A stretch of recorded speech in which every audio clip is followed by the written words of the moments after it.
Hello મિત્રો, preparation with GCERTમાં તમારું સ્વાગત છે. આપણે જોઈ રહ્યા છીએ ધોરણ 8નું સામાજિક વિજ્ઞાનની પાઠ્યપુસ્તક આપણે વાંચી રહ્યા છીએ. એમાં 11મું ચેપ્ટર છે ખેતી. ઓલરેડી આપણે 10 ચેપ્ટરો અપલોડ કરેલા છે. એની અંદર ઘણી એવી બધી વાત છે જે એક્ઝામની અંદર પૂછાય છે. ભલે લોકો આડાઅવડા ફાંફા મારતા પણ પૂછાય તો પાઠ્યપુસ્તકની અંદરથી જ છે, બરાબર. અને જે લોકો સિરિયસલી એક્ઝામની તૈયારી કરતા હોય એ લોકોને બધી ખબર જ છે. એટલે ખારી ખોટી આપણે ડંફાસોમાં લોકોની પડ્યા વગર આપણે પાઠ્યપુસ્તક આધારિત જો તમે તૈયારી કરવા માગતા હોય તો ચેનલને સબસ્ક્રાઈબ અવશ્ય કરવી. એટલે આજે હવે ચલો આપણે ટાઈમ વેસ્ટ નથી કરવો. આપણે જોઈ રહ્યા છીએ 11મું ચેપ્ટર ખેતી. તો ખેતી એ આખું ટોપિકની અંદર જે ભારતની રિલેટેડ આવી જશે, બરાબર. બધી જ વસ્તુ આવી જશે. એટલે ખેતીને રિલેટેડ પ્રશ્ન હોય તો આની અંદરથી હોય. તો વિશ્વના આશરે 50% લોકો ખેતી પ્રવૃત્તિથી રોકાયેલા છે. વિશ્વની આપણે વાત કરીએ તો 50% લોકો આની અંદર જોડાયેલા છે. આપણો દેશ કૃષિ પ્રધાન દેશ છે. દેશની વસ્તી આશરે 2/3 વસ્તી હજુ ખેતી ઉપર નિર્ભર છે. વિશ્વની વાત કરીએ તો 50%. અને આપણે ભારતની વાત કરીએ આપણા દેશની તો 2/3, બરાબર. 2/3 લોકો જે છે એ લોકો અત્યારે નિર્ભર છે શેના ઉપર? ખેતી ઉપર, બરાબર છે. એટલે 3માંથી 2 એવું સમજો તમે, બરાબર. ખેતી ઉપર નિર્ભર છે. દેશની આબાદી અને સમૃદ્ધિનો આધાર આ વ્યવસાયના વિકાસ ઉપર છે. ભારતના ખેતરો જુદા જુદા પાક ઉગાડવામાં આવે છે, જેમાંથી કોઈક ખોરાક માટે તો કોઈક વળી ઉદ્યોગ ધંધામાં કામ આવે છે. ભારતીય અર્થવ્યવસ્થામાં મુખ્ય ખેતી આધારિત છે. ખેતી જેમાં અનાજ, તેલીબિયાં, કઠોળ, ફળ, શાકભાજી, ફૂલો ઉગાડવા અને પશુપાલનનો સમાવેશ થાય છે. ખેતીને કૃષિ પણ કહેવામાં આવે છે. ખેતી એટલે ખાલી તમે એવું સમજો કે ખેતી એટલે જમીન ઉપર કરીને જે અનાજ ઉગાડીએ એ એવું નહીં. એની અંદર પશુપાલનનો સમાવેશ પણ થઈ જાય. હવે એક વિચારોની અંદર છે કે શું હતું કે ખેતી ભારત દેશની અર્થવ્યવસ્થાની જીવનરેખા કેમ ગણી શકાય? 2/3 લોકો ખેતી કરે પછી જીવનરેખા જ હોય ને લાલા. આવું બધું તમારે ઓબ્ઝર્વેશન કરીને તમને ખબર પડે. એટલે તો આપણે કહીએ છીએ પહેલેથી જ્યારે તમે કોઈ પણ વસ્તુમાં ભારત કૃષિ પ્રધાન દેશ છે તો કૃષિ પ્રધાન જ હોય ને ભાઈ, બરાબર. 2/3 વસ્તી તો ખેતી કરે છે. આ વર્લ્ડ મેપ છે. જો વર્લ્ડ મેપ કોઈ જોયો નહીં હોય પણ આમાં અંદર જોઈ લેવાનો કે કઈ વસ્તુ કઈ આવેલી છે તો ખબર પડે તમને. આ છે એશિયા ખંડ આપણો, આ યુરોપ, આફ્રિકા, આ ઓસ્ટ્રેલિયા, આ દક્ષિણ અમેરિકા, આ ઉત્તર અમેરિકા. મહાસાગરો છે. એટલાન્ટિકા અહીંયા આગળ છે, આર્કટિકા ઉપર છે, પછી આ પેસિફિક મહાસાગર છે, આપણો આ હિન્દ મહાસાગર છે, બરાબર. દક્ષિણ એટલાન્ટિક મહાસાગર છે, ઉત્તર એટલાન્ટિક મહાસાગર છે. તો આવી રીતે જ્યારે મેપ જુઓ એટલે તમારે યાદ રાખવાનું કે કઈ બાજુ કઈ વસ્તુ છે. એટલીસ્ટ તમને એટલી તો ખબર હોવી જ જોઈએ.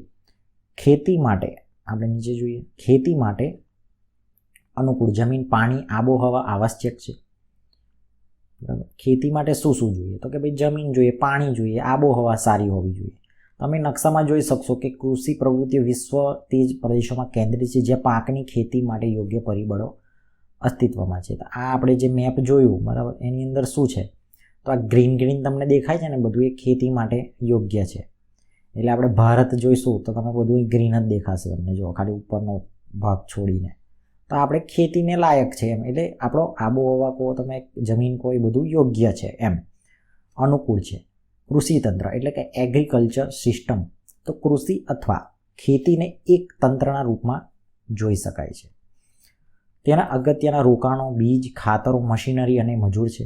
ખેડવું, વાવણી, સિંચાઈ, નીંદણ, કાપણી અને લણણી તેની મુખ્ય ક્રિયાઓ છે. ખેતી એટલે આ તમને શબ્દો ખબર હોય. ખેડવું એટલે ખેડે, વાવણી કરે, સિંચાઈ એટલે પાણી આપે, નીંદણ એટલે કચરું બધું કાઢી નાખે વગર કામનું, કાપણી કરે, કાપી લે, લણણી કરે, બરાબર. આ બધી ક્રિયાઓ છે. આ તંત્રની ઉપજ અને અંતર્ગત પાક અને ઊન, ડેરી અને મરઘા વગેરે આવે છે. આ તંત્રની ઉપજ અંતર્ગત શું આવે? પાક હોય, ઊન હોય, ડેરી, એ બધું પણ આવે. જમીનના પ્રકાર એટલે ટાઈપ ઓફ સોલ. આ બધું પણ ઘણી બધી એક્ઝામમાં પૂછાયું છે, બરાબર. કે જમીનના પ્રકારો પૂછાય છે કે આ ક્યાં મળી આવે છે, બરાબર. એટલે તમને ઓલ ઓવર બ્રોડ વ્યૂ આવે કે આ બધું તમને કોઈ બી પ્રશ્ન પૂછાય કે આ વસ્તુ ક્યાં છે તો તમે એક આઈડિયા પણ લગાવી શકો જો તમને બેઝિક ખબર હોય તો. કાપની જમીન, બરાબર. તો કાપની જમીનનું નિર્માણ નદીઓ દ્વારા નિક્ષેપિત કાપના લીધે થાય છે. તે ચીકણી અને ઘેરા રંગની હોય છે. કાપની જમીન દેશના ઘણા મોટા વિસ્તારોમાં જોવા મળે છે. ગુજરાતમાં લગભગ 50% કરતું વધુ વિસ્તારમાં કાપણી જમીન જોવા મળે છે. આ જમીન ફળદ્રુપ અને જુદા જુદા સ્થળોએ ભિન્ન ભિન્ન જોવા મળે છે, પરંતુ સામાન્ય રીતે જમીન ઘણી જ ઉપજાઉ હોય છે. આ જમીનમાં ડાંગર, શેરડી, શણ, કપાસ, મકાઈ, તેલીબિયાં વગેરે પાકો લેવાય છે. એટલે આપણે વાત કરી કાપણી જમીન, તો ગુજરાતમાં લગભગ 50% કરતાં કાપણી જમીન છે. એટલે તમને ખબર પડી જાય કે ભાઈ આમાં પાકો કયા કયા થાય, કે ડાંગર, શેરડી, શણ, કપાઈ, મકાઈ, તેલીબિયાં વગેરે થાય. તો સમજ્યા તમે, આ એકબીજાને રિલેટેડ વસ્તુ છે કે કઈ જમીનમાં કયું વસ્તુ થાય. બરાબર. પછી છે રાતી જમીન. રાતી જમીન એટલે રેડ સોઇલ. આગ્નેય અને રૂપાંતરિત ખડકો ધરાવતા જ ક્ષેત્રોમાં રાતી જમીન જોવા મળે છે. લોહ તત્વ અને અન્ય સેન્દ્રિય તત્વોના લીધે આ જમીનનો રંગ રાતો દેખાય છે. ઊંડાઈએ જતાં તે પીળા રંગમાં ફેરવાઈ જાય છે. આ જમીન પ્રમાણમાં છિદ્રાળુ અને ઉપજાઉ હોય છે. આ પ્રકારની જમીનમાં બાજરી, કપાસ, ઘઉં, જુવાર, અળસી, મગફળી, બટાટા વગેરે પાક લેવામાં આવે છે. એટલે આ રાતી જમીનની અંદર આવું થાય, આટલા પાકો થાય. પછી કાળી જમીન એટલે કે બ્લેક સોઇલ. આ જમીન ચીકણી અને કસવાળી હોય છે. આ જમીનની ભેજ સંગ્રહણ શક્તિ વધારે હોય છે. જ્યારે ભેજ સુકાય ત્યારે તેમાં મોટી ફાળો કે તિરાડો પડી જાય છે. આ જમીન કપાસના પાક માટે વધુ અનુકૂળ હોય છે. તેથી જ તો કપાસની કાળી જમીન તરીકે જાણીતી છે. આ જમીન જે છે કાળી કહીએ, રેગુર તરીકે પણ ઓળખાય છે. આ પ્રકારની જમીન કપાસ, અળસી, સરસવ, મગફળી, તમાકુ, અડદ વગેરે કઠોળના વર્ગમાં પાકોમાં લેવામાં આવે છે. આ રેગુર પણ મિત્રો પૂછાઈ ગયેલું છે કે કઈ જમીન રેગુર તરીકે ઓળખાય છે, તો કે ભાઈ કાળી જમીન. તો આ તમારો એક માર્ક અહીં પાકો થઈ. પણ આ બધું તમારે જોવું પડે. આ થોડું બોરિંગ હોય, હું 100% કહું છું કે આ બધું કથા વાંચવાની તમને બોરિંગ લાગે, પણ પૂછાય આમાંથી તો આપણે શું કરીશું બોલો? પૂછાય છે આમાંથી તો પછી આ તો કરવું જ પડે. અને બોરિંગ લાગતું હોય તો આ બધા ધંધામાં પડાય જ ના ગવર્મેન્ટ એક્ઝામ પ્રિપેરેશનમાં. તો પછી કંઈક બીજો ધંધો કરાય, આ ના કરાય. બરાબર. કારણ કે આ જ વસ્તુ તમને પાસ કરાવશે, તો આ તો વાંચવી જ પડે ને. પડખાઉ કે લેટેરાઇટ જમીન. વધુ વરસાદને કારણે તીવ્ર ધોવાણના ક્ષેત્રોમાં પડખાઉ જમીન તૈયાર થાય છે. વધુ વરસાદના કારણે જમીનના ઉપરના સ્તરમાંથી પોષક તત્વો ધોવાઈ નીચેના સ્તરમાં ઉતરે છે. તેથી લાલ રંગ લોહ ઓક્સાઇડને કારણે હોય છે. કેટલીક જગ્યાએ તેની ઉપલી સપાટી સુકાઈ જવાથી તે સખત થઈ જાય છે. આવી પરિસ્થિતિઓમાં એ જમીન ખેતી યોગ્ય રહેતી નથી. જૈવિક દ્રવ્યોનું પ્રમાણ ઓછું હોવાથી આ જમીન ઓછી ફળદ્રુપતા ધરાવે છે. પણ તેમાં ખાતર નાખીને કપાસ, ડાંગર, રાગી, શેરડી, ચા, કોફી વગેરે, કાજુ વગેરેના પાક લેવાય છે. રણ પ્રકારની જમીન એટલે કે ડેઝર્ટ સોઇલ. આ જમીન સૂકી અને અર્ધ સૂકી આબોહવાવાળી પરિસ્થિતિમાં જોવા મળે છે. આ જમીન રેતાળ અને ઓછી ફળદ્રુપ હોય છે. તેમાં દ્રાવ્ય ક્ષારોનું પ્રમાણ વધારે હોય છે. સિંચાઈની સુવિધાઓથી તેમાં બાજરી, જુવારનો પાક લેવાય છે. આ પ્રકારની જમીન રાજસ્થાન, ગુજરાત, હરિયાણા અને દક્ષિણ પંજાબમાં જોવા મળે છે. ગુજરાતની આ પ્રકારની જમીન સૌરાષ્ટ્ર, કચ્છ અને ઉત્તર ગુજરાતના કેટલાક વિસ્તારોમાં જોવા મળે છે. આ બધી રણ પ્રકારની જમીન. પછી પર્વતીય જમીન કઈ રીતે હોય, તો કે આ જમીન મુખ્યત્વે હિમાલયના વિસ્તારમાં જોવા મળે છે. તેનું સ્તર પાતળું અને અપરિપક્વ હોય છે. હિમાલયના સામાન્ય ઊંચાઈમાં ભાગોમાં દેવદાર, ચીડ, પાઇન વૃક્ષોના વિસ્તારમાં આ પ્રકારની જમીન જોવા મળે છે. એટલે પર્વતીય ક્ષેત્રમાં તમને આ બધું જોવા મળે. દેવદાર છે, ચીડ છે, પાઇન છે, આવું બધું. બરાબર. આ બધા ઝાડો જોવા મળે. જંગલ પ્રકારની જમીન એટલે કે ફોરેસ્ટ સોઇલ. વૃક્ષોના ખરેલા પાંદડામાંથી ભૂસાપાટી ઢંકાયેલી હોય છે. તે પાંદડા સડવાથી સેન્દ્રિય દ્રવ્યોનું પ્રમાણ વધવાથી જમીનનો ઉપરનો ભાગ કાળો બનેલો હોય છે, જે જમીનના તળના નીચેના તરફના ભૂરા કે લાલ રંગમાં ફેરવાઈ જાય છે. આ જમીનમાં ચા, કોફી, તેજાના ઉપરાંત ઘઉં, મકાઈ, જવ, ડાંગર વગેરે પાકો લેવાય છે. આ જમીન અમુક ક્ષેત્રોમાં જોવા મળે છે. જંગલ પ્રકારની જમીન એટલે એના પેલા પાંદડા પડ્યા હોય ને બધું ભૂસાપટ્ટી નીચે થઈ જાય, એને આવું બધું કહેતા હોય આ લોકો. દલદલ કે પીટ પ્રકારની જમીન, એના નામ પરથી જ મિત્રો જમીન તમને ખબર પડી જાય, તમે યાદ રાખવાની જરૂર નથી. બરાબર. આ પ્રકારની જમીન ભેજવાળા વિસ્તારમાં જૈવિક પદાર્થોના સંગ્રહથી બને છે. આ જમીન વર્ષા ઋતુ દરમિયાન પાણીમાં ડૂબેલી હોય છે. તેના પાણી ઓસરી જતા જમીનમાં ડાંગરની ખેતી કરવામાં આવે છે. તેમાં ક્ષારીય અને જૈવિક પદાર્થોની અધિકતા હોય છે. આ જમીનમાં જે તે ક્ષેત્રમાં અત્યંત મર્યાદિત વિસ્તારમાં જોવા મળે છે. હવે ખેતીના પ્રકાર કયા કયા છે, તો કે એગ્રીકલ્ચર, ટાઈપ ઓફ એગ્રીકલ્ચર.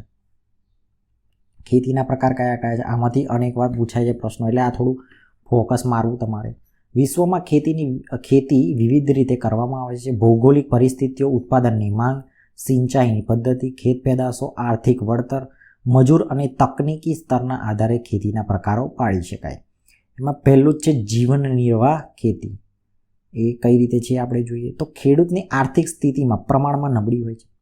ખેડૂતો મોસ્ટલી જોવા જાવ તો એમની આર્થિક સ્થિતિ એટલે પૈસા ટકે થોડા નબળા હોય છે. નાના કદના ખેતરો, મોંઘા બિયારણો, ખાતર અને જંતુનાશકોનો ઉપયોગ કરવો તેમને પોસાય એમ નથી. ખેતરમાં થતું અનાજનું ઉત્પાદન પોતાના પરિવાર ઉપયોગ જેટલું જ થાય છે, જે કુટુંબના ભરણ પોષણમાં જ વપરાઈ જાય છે, જેને જીવન નિર્વાહ ખેતી કહે છે. આ પ્રકારની ખેતી ખેડૂતો પરિવારોની જરૂરિયાતો પૂરી કરવા માટે કરવામાં આવે છે. આ પ્રકારની ખેતીમાં મુખ્યત્વે ધાન પાકો ઉગાડવામાં આવે છે. જો કે ધીમે ધીમે આ પ્રકારની ખેતીનો વિસ્તાર હવે ઘટતો જાય છે. એટલે કે જીવન નિર્વાહ માટે જેટલું ઉપયોગી હોય એટલી જ ખેતી કરે, એટલે એટલું જ પાકે ને. નાના ખેડૂતો હોય એમને એક તો જમીન હોય ને, બરાબર. એટલે જીવન નિર્વાહ ખેતી એટલે શું, તમે સિમ્પલ વસ્તુ સમજો કે એને પૂરતા એના પરિવાર પૂરતું જ ખાલી મળી રહે, એનું જીવન ગુજરાન થાય એટલી ખેતી કરે એને કહેવાય જીવન નિર્વાહ ખેતી, બરાબર. સ્થળાંતરીય ખેતી એને ઝૂમ ખેતી પણ કહેવાય. આનું નામ પણ પૂછાઈ ગયેલું છે કે ઝૂમ ખેતીને બીજા કયા નામે ઓળખાય છે, તો ભાઈ સ્થળાંતરીય ખેતી એટલે શું. આ પ્રકારની ખેતીમાં જંગલોમાં વસતી જનજાતિઓ વૃક્ષો કાપીને સળગાવીને જમીન સાફ કરીને રાખમાં જમીનમાં ભેળવી ત્યાં ખેતી કરાય છે. અહીં 2-3 વર્ષ ખેતી કરાય છે. જમીનની ફળદ્રુપતા ઘટતા આ વિસ્તાર છોડી દઈને બીજી જગ્યાએ જ આ રીતે ખેતી શરૂ કરવામાં આવે છે, જેને ઝૂમ ખેતી કહે છે.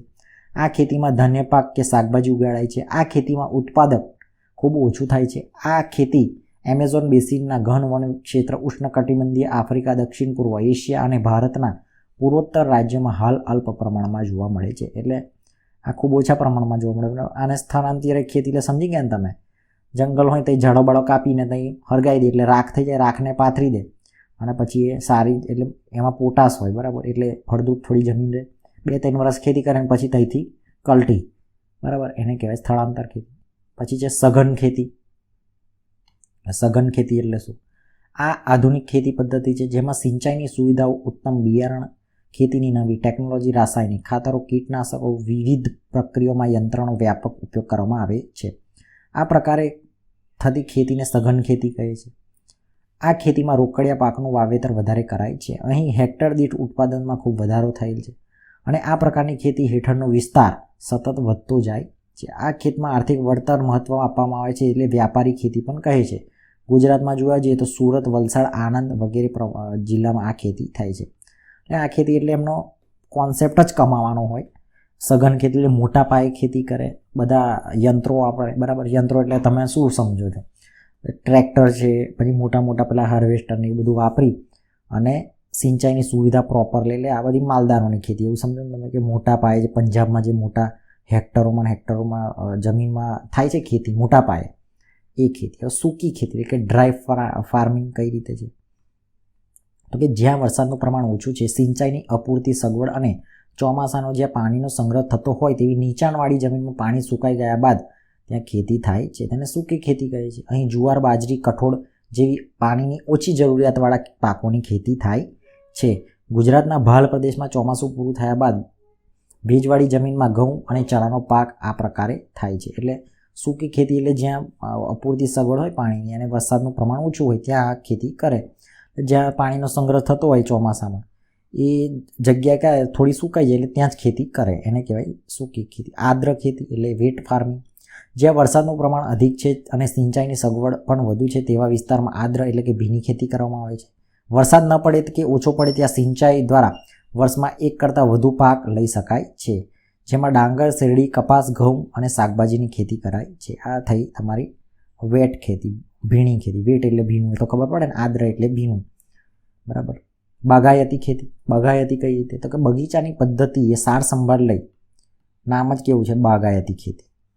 એટલે કે બગીચાની પદ્ધતિએ સાર સંભાળ લઈ થતી ખેતીને બાગાયતી ખેતી કહેવામાં આવે છે. એકવાર વાવણી કર્યા બાદ વર્ષો સુધી તે ચોક્કસ ઋતુમાં 12 માસ ઉત્પાદન આપે એવા પાકોને બાગાયતી પાકો કહે છે.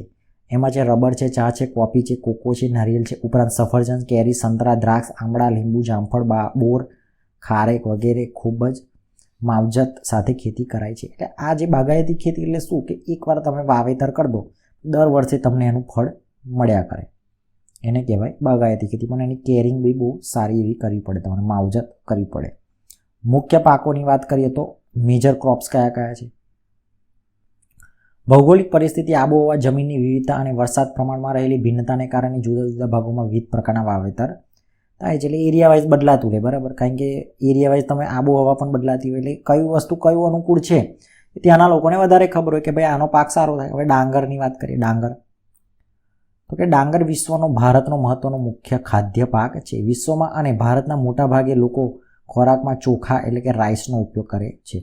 ડાંગરને ગરમ અને ભેજવાળી આબોહવા વધુ વરસાદ પડે છે. ડાંગરનો પાક મુખ્યત્વે પાણીથી ભરાયેલા ખેતરોમાં થાય છે. ડાંગરની ખેતી કામ કરવા માટે વધુ માણસોની જરૂર પડે છે. ડાંગરના ઉત્પાદનમાં ચીન અગ્રેસર છે. તે ઉપરાંત ભારત, જાપાન, શ્રીલંકા મુખ્ય દેશો ગણાઈ શકાય. પશ્ચિમ બંગાળ અને તમિલનાડુ, આંધ્રપ્રદેશ, તેલંગાણા, બિહાર, ઓડિશા મુખ્ય ઉત્પાદક રાજ્યો છે. ગુજરાતનું ડાંગર ઉત્પાદન આપણે ગુજરાતની વાત કરીએ તો ચોખા કઈ થાય? ખેડા, વડોદરા, અમદાવાદ, સુરત વગેરે જિલ્લામાં થાય છે. આ હતી ચોખાની વાત, એટલે કે ડાંગર. ડાંગરની અંદર આપણે જોઈએ તો ડાંગર એટલે રાઈસ એટલે ચોખા, બરાબર, એટલે એને ડાંગર જ કહે. તો આપણે ગુજરાતની વાત કરીએ તો ગુજરાતમાં કઈ આગળ થાય? ખેડા, વડોદરા, અમદાવાદ ને સુરતની અંદર થાય. તો આવું આ હતી ડાંગરની વાત. પછી આપણે આવશે ઘઉંની વાત. ઘઉંમાં શું છે? ઘઉં જોઈ લઈએ આપણે, બરાબર. તો ઘઉં એટલે કે ડાંગર પછી, પહેલાં ડાંગરની વાત કરી, પછી ડાંગર પછી આપણા દેશનો બીજો મહત્વનો ધાન્ય પાક છે, બરાબર. પહેલો ચોખા પછી આવે ઘઉં, એટલે ડાંગર ઘઉં પછી આપણા દેશનો બીજા નંબરનો મહત્વનો ધાન્ય પાક છે. ઘઉં ભેજ સંગ્રહી શકે તેવી કાળી ચીકણી જમીનમાં વધુ થાય છે. ઘઉંના પાકના વિકાસ માટે મધ્યમ તાપમાન અને લણણી માટે તડકાની જરૂર હોય છે. ઘઉં સંયુક્ત રાજ્ય America, Canada, Argentina, Russia, Ukraine, Australia અને ભારતમાં મોટા પ્રમાણમાં ઉગાડવામાં આવે છે. ગુજરાતની ખેતી ભારતમાં મુખ્યત્વે પંજાબ, હરિયાણા અને પશ્ચિમી ઉત્તર પ્રદેશમાં થાય છે. આપણે જોઈએ કે ઘઉં માટે તો ખાસ પંજાબ ફેમસ છે, જેને ઘઉંનું પેલું એ પણ કહેવામાં આવે છે, બરાબર. એટલે ઘઉં માટે ફેમસ છે અને ત્યાં વધારે થાય છે. પંજાબ ઘઉંનું મોટા પ્રમાણમાં ઉત્પાદન થતું હોય, જો આ રહ્યું ઘઉંનો કોઠાર કહેવામાં આવે છે. એટલે ઘઉંનો કોઠાર પણ એને કહેવાય છે, કારણ કે ત્યાં વધારે ઉત્પાદન થાય એટલા માટે. ગુજરાતની વાત કરીએ તો અમદાવાદ, ભાવનગર, સુરેન્દ્રનગરમાં ઘઉંની ખેતી થાય છે. અમદાવાદનો ભાલ પ્રદેશ ભાલિયા ઘઉં માટે ફેમસ છે. ભારતમાં તે શિયાળામાં પકવવામાં આવે છે. ઘઉં શિયાળામાં થાય, બરાબર. અને ડાંગરની વાત કરીએ, ચોખામાં વધારે પાણી જોઈએ છે. તો મેં થોડું ઘણું તો આવું બધું તો ખબર જ હશે. જો ગામડામાં હોય તો તમને આવું બધું ખબર હોય, બરાબર, કે કયો પાક ક્યારે થાય. હવે જાણવું ગમશે એની અંદર છે કે જુવાર, બાજરી, મકાઈ અને જવ એ ભારતમાં ઉગાડવામાં આવતા મુખ્ય ધાન્ય પાકો. બાજરીની વાત કરીએ, બાજરીના રોટલા ખાધા હોય તો. બાજરી માટે રેતાળ અને ગોરાડુ જમીન અનુકૂળ છે. કેવી છે? બાજરી માટે રેતાળું જોઈએ અને ગોરાડુ જમીન જોઈએ બાજરી માટે. બાજરી માટે ઓછો વરસાદ, મધ્યમ તાપમાન અને પૂરતો સૂર્યપ્રકાશ જરૂરી છે. તે જાડા અનાજ તરીકે પણ ઓળખાય છે. ભારત સિવાય તેના અન્ય ઉત્પાદક દેશોમાં વાત કરીએ તો નાઇજીરિયા, ચીન અને નાઇજર છે. રાજસ્થાન, ગુજરાત, ઉત્તર પ્રદેશ, મહારાષ્ટ્ર વગેરે મુખ્ય ઉત્પાદક રાજ્યો છે. બાજરીનું સૌથી વધુ ઉત્પાદન રાજસ્થાનમાં થાય છે અને ત્યારબાદ બીજા નંબરે ગુજરાત. બાજરીમાં બીજા નંબરે ગુજરાતમાં બાજરીનું સૌથી વધુ ઉત્પાદન બનાસકાંઠામાં થાય છે. એટલે આ ખાસ યાદ રાખવાનું. બાજરીમાં બીજા ક્રમે છે આપણે ભારતમાં ગુજરાત, બરાબર, એવું યાદ રાખવાનું. જાણવું ગમશે એની અંદર છે કે ગુજરાત તેમજ એક મિનિટ પેન લઈ લઈએ આપણે. ગુજરાત તેમજ અન્ય ભારતમાં થતા વિવિધ પાકોમાં નાગલી એટલે કે રાગી મોખરાનું સ્થાન ધરાવે છે. ગુજરાતમાં મોટા ભાગે ડાંગ અને વલસાડ જિલ્લામાં તેની ખેતી કરવામાં આવે છે. નાગલી પોષક તત્વોના ભરપૂર તૃણીય ધાન્ય પાક છે. તેના દાણામાં પ્રોટીન, ખનિજ તત્વ અને વિટામિનનું પ્રમાણ જોવા મળે છે. નાગલીમાં કેલ્શિયમ અને આયર્નનું પ્રમાણ અન્ય ધાન્ય પાકો કરતાં સવિશેષ હોવાથી ઉપયોગી કુપોષણ દૂર કરવામાં, બેબી ફૂડ બનાવવામાં આ વપરાય છે. નાગલીના રેસાની માત્રા વધારે હોવાથી ડાયાબિટીસ અને હૃદય રોગના દર્દીઓ માટે ખૂબ લાભદાયક છે. આ નાગલીની વાત કરી છે. ખબર નહીં કેવી દેખાતી હશે. જો કોઈને ખબર હોય તો કોમેન્ટ કરજો. આપણાને તો ખબર નથી યાર નાગલી કેવું આવે. પછી મગફળીની વાત કરીએ તો મગફળી એ તેલીબિયા પાકમાં મહત્વનું સ્થાન ધરાવે છે. મગફળીના પાકને કાળી, કસવાળી, મગફળીનો જે પાક છે એને શું કે કાળી અને કસવાળી જમીન અને ગોરાડું લાવવાની રેતી મિશ્રિત પાણી ના ભરાય તેવી જમીન અનુકૂળ આવે છે. મગફળીના ઉત્પાદનમાં વિશ્વમાં ભારતનો અને ચીન બીજા ક્રમે છે. મગફળીના ઉત્પાદનમાં વાત કરીએ ભારત એક નંબર પર છે ને ચીન પછી, એક મિનિટ આપણે કંઈ ભૂલ તો નથી પડતી ને, મગફળીના ઉત્પાદનમાં વિશ્વમાં ભારતનો ચીન પછીનો બીજો ક્રમ છે. સોરી, મગફળીમાં બીજા ક્રમે છે ચીન પછી. એમ થોડી વાંચવામાં મિસ્ટેક થઈ ગઈ, કરેક્શન કરી લેજો થોડું. મગફળીના ઉત્પાદનમાં વિશ્વમાં ભારતનો ચીન પછી બીજો ક્રમ એટલે બીજા ક્રમ પર આપણે ભારત છે, પહેલા ક્રમ પર ચીન છે. દેશમાં કુલ મગફળી ઉત્પાદનમાં ગુજરાત રાજ્ય પ્રથમ ક્રમે છે. ગુજરાતમાં મગફળીનું સૌથી વધુ ઉત્પાદન જૂનાગઢ જિલ્લામાં થાય છે. દેશમાં મગફળી ખાદ્ય તેલ પ્રાપ્ત કરવામાં આવે છે. મગફળી બરાબર, આ તો જોઈ જશે તમે ફોટામાં મસ્ત આપેલું છે. પ્રવૃત્તિ મગફળીમાંથી બનતી વાનગીઓની યાદી તૈયાર કરો. ચીકી બને ભાઈ, આપણને ખબર છે એ તો બરાબર. પછી દિવેલાની વાત કરીએ તો એ તેલીબિયા પાક છે. આપણે દિવેલાની વાત કરીએ એ શું છે? તેલીબિયા પાક છે.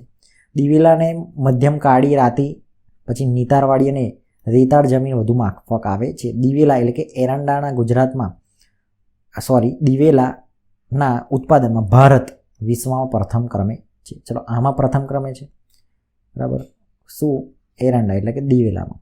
ત્યારબાદ અનુક્રમે ચીન અને બ્રાઝિલનો ક્રમ આવે છે. ભારતમાં દિવેલા સૌથી વધુ ગુજરાતમાં થાય.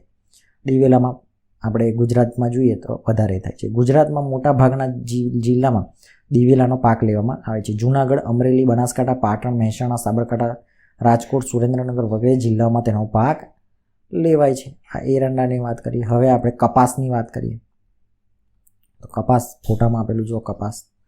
તો કપાસ ઉગાડવા માટે ઓછું તાપમાન, હળવો વરસાદ અનુકૂળ આવે છે. કપાસ માટે કાળી જમીન સૌથી વધુ ઉપયોગી છે. કપાસના પાકને તૈયાર થતાં 6 થી 8 મહિના લાગે છે. કપાસના પાક તૈયાર થાય ત્યારે આકાશ ચોખ્ખું હોવું જોઈએ. કપાસ કાપડ ઉદ્યોગ માટે એક મહત્વપૂર્ણ કાચો માલ છે.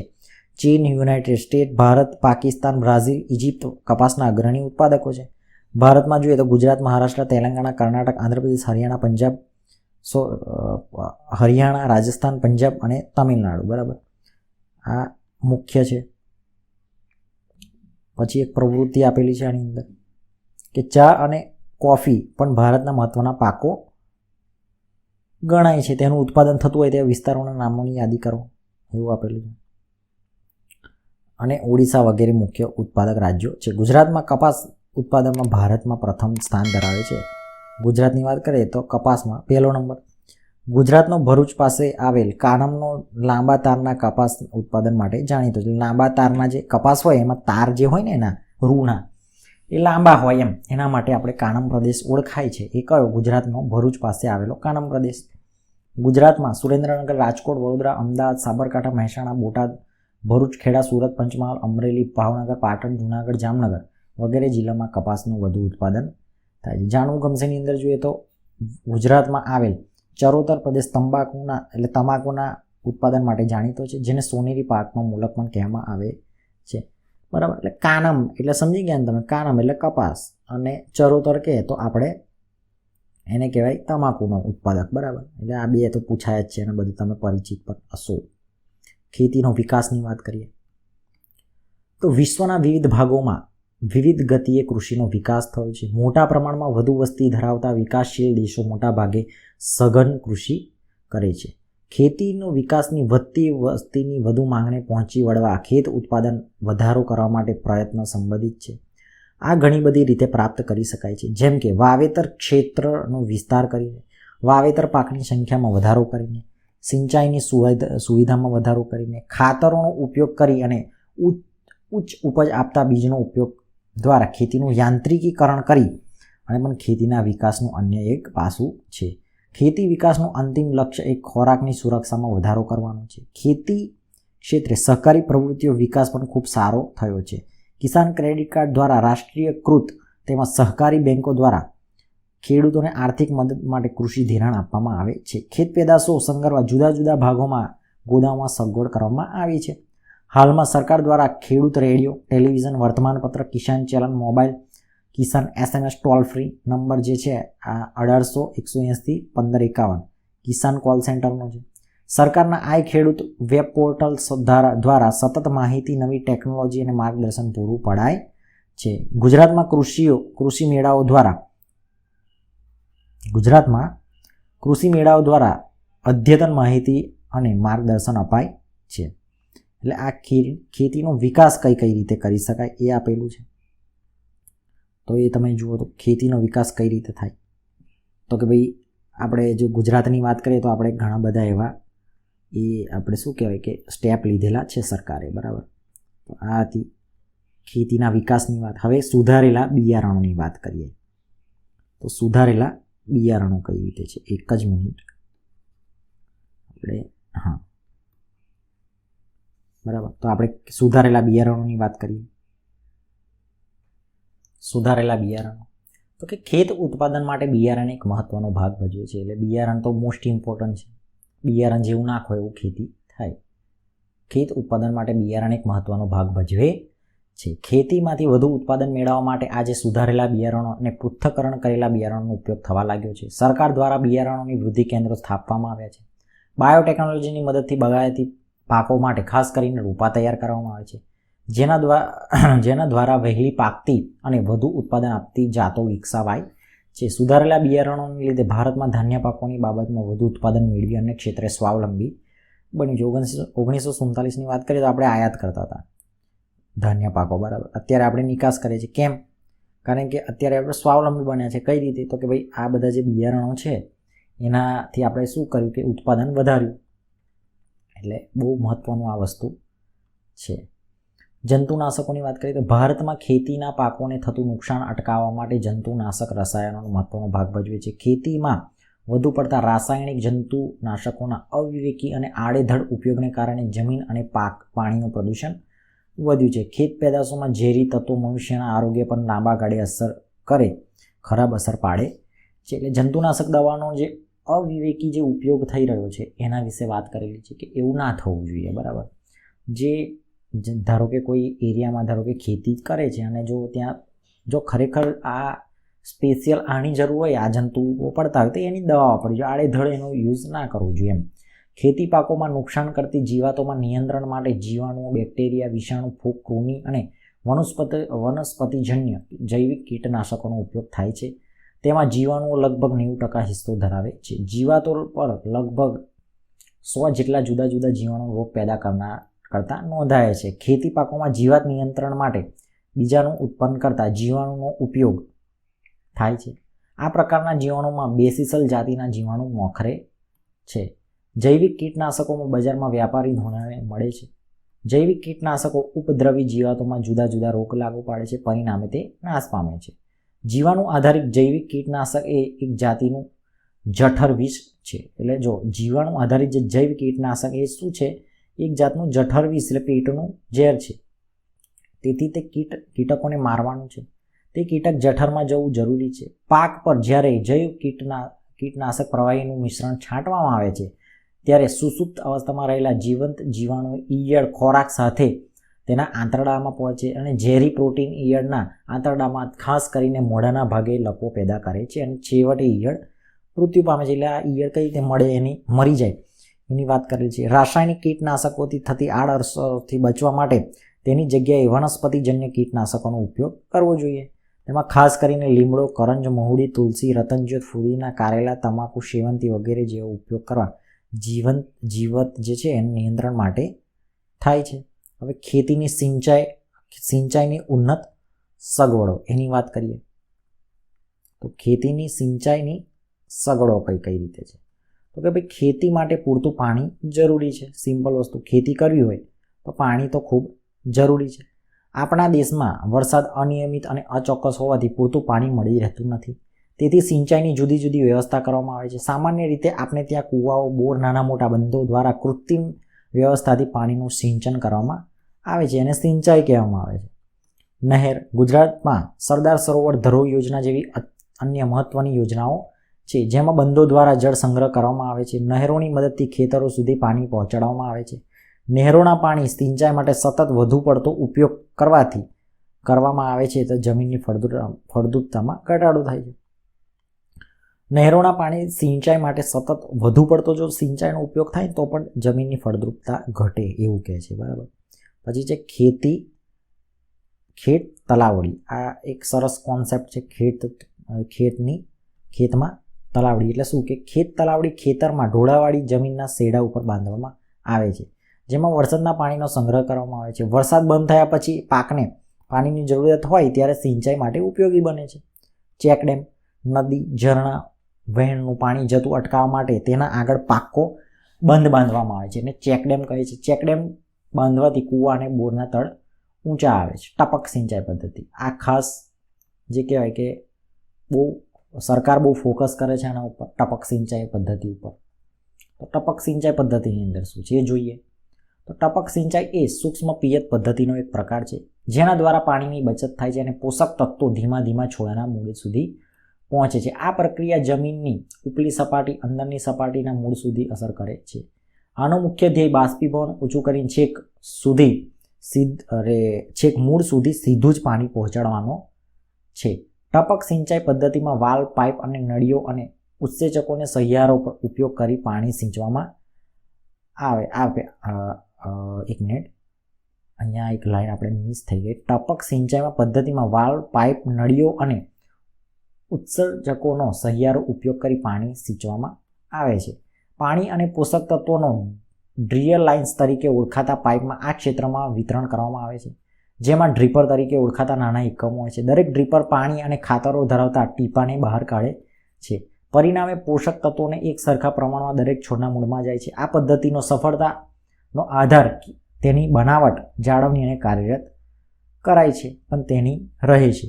જો યોગ્ય રીતે આ બધું ગોઠવાયેલું ન હોય તો તે સિંચાઈ અન્ય પદ્ધતિઓ અને જળ છાંટવાની બીજી પદ્ધતિઓ વધુ અસરકારક રહે છે. ટપક સિંચાઈને કેટલીક વખત ટ્રિકલ સિંચાઈ પણ કહેવામાં આવે છે. ટપક સિંચાઈ તમે જોઈ જશે, પાઇપ હોય, પાઇપ ઉપર એવી રીતે એક નાના પેલા દંડી જેવું હોય પ્લાસ્ટિકની, એમાંથી ટીપા પડતા રહે અને એવી રીતે જે પાણીને પોષણ છોડને જે પોષણ મળવું જોઈએ ડાયરેક્ટ એના મૂળમાં જ પાણી એ ગોચી દો એટલે તમે ત્યાં એ પાણી પડ્યા કરે. 2 હરોળ વચ્ચે જગ્યા ધરાવતા પાકોમાં ટપક સિંચાઈ પદ્ધતિનો ઉપયોગી છે. કપાસ હોય, એરંડા, શેરડી, ટામેટા, રીંગણ, કોબીજ, ફ્લાવર, બટાકા, ભીંડા, મરચી, આંબા, ચીકુ, લીંબુ, નાળિયેર, દાડમ, પપૈયા, જામફળ, બોર, તમાકુ, શાક વગેરે પિયત પદ્ધતિ અનુકૂળ પાકો છે. એટલે આટલા જે પાક કીધેલા છે એમાં વ્યવસ્થિત આ કરી શકાય, એમ સારી છે એના માટે. ટપક સિંચાઈ પદ્ધતિ દ્વારા પાણીની 40%થી 60% સુધીની બચત કરી શકાય છે. ખાતરની 25%થી 30% બચત કરી શકાય છે. ક્યારા, પાડા, ખામણા, ધોરિયા, જમીન પોચી રાખવા, ગોળ કરવાની તેમજ પિયત આપવા માટે મજૂરી પણ બચે છે. ટપક એકવાર તમે આની લાઈન નાખી દો, બરાબર, પાકું થોડું આવે પછી નાખી દો એટલે શું, ટપક સિંચાઈ દ્વારા એ થયા જ કરે. એટલે ખાતર પણ તમે એમાં નાખી દો ડાયરેક્ટ એટલે તમારે 25-30% ખાતર બચી જાય. કેમ? કારણ કે સીધું મૂળમાં જ જાય. એટલે તમે જ્યારે ખાતર નાખતા હોય ત્યારે તમે થોડા મૂળમાં નાખો, તમે તો આમ છાંટો એટલે ગમે તે બાજુ જાય, એટલે વેસ્ટેજ બી જાય. પણ આમાં વેસ્ટેજ ના જાય કારણ કે પાણી સાથે જ આપણે ખાતર આપી દઈએ. ટપક પદ્ધતિની મદદથી અસમતોલ જમીનમાં પણ સારી રીતે પિયત કરી શકાય છે. નીંદણ ઓછું થાય છે, તેથી નીંદનાશક દવાઓ અને તેમાં મજૂરી ખર્ચ પણ ઘટે છે. જમીનમાં પાણીનો ભરાવો ન થયો હોવાના કારણે રોગ જીવાત ઓછી આવે છે. વીજળીની આશરે 30%થી 35% બચત થાય છે. જમીનમાં પિયત ઓછું હોય ત્યારે તેમાં માત્ર ભેજ હોવાથી ખેતી કાર્યમાં સુગમતા રહે છે. આ પદ્ધતિનો ઉપયોગ કરવા પ્રેરાય માટે સરકાર દ્વારા આર્થિક સહાય આપવામાં આવે છે.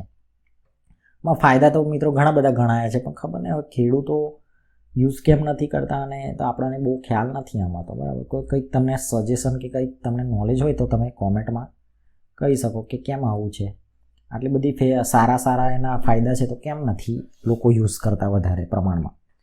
ફુવારા પિયત પદ્ધતિ. સિંચાઈમાં ફુવારા પિયત પદ્ધતિ એ કૃષિક પાક, લોન, કુદરતી ઢોળાવો, ગોલ્ફ કોર્સ અને અન્ય વિસ્તારોમાં ઉપયોગી છે. આ સાધનનો ઉપયોગ ઠંડક અને ધૂળની ડમરીને ડામવા એટલે કે બેસાડવા માટે પણ થાય છે.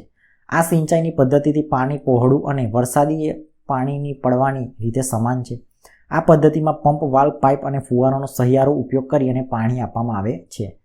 કાટખૂણે ગોઠવેલ પાઇપ, તેની ઉપર ફરતી નોઝલ એ મુખ્ય પાઇપ સાથે ચોક્કસ અંતરે જોડાયેલી હોય છે. આ નોઝલ દ્વારા હવામાં ફુવારા વડે જમીનની શોષણ ક્ષમતાથી ઓછા પ્રમાણમાં જમીન પર વરસાદ રૂપે પાડવામાં આવે છે. આ તમે મિત્રો ગાર્ડનમાં આવું જોયું હશે ફુવારાવાળું, બરાબર છે. તો આ ફુવારા પદ્ધતિ છે, એની અંદર એના વાત કરેલી છે. ફુવારા જે છે એ સિંચાઈનો ઉપયોગ ઘણું ખરું રહેણાંક વિસ્તાર, ઔદ્યોગિક એકમો અને કૃષિ ક્ષેત્રે થાય છે. વળી જ્યાં ઉબડ-ખાબડ જમીન છે, રેતાળ જમીન છે ત્યાં અને ટૂંકા ગાળે વવાતા પાકો માટે ઉપયોગી છે.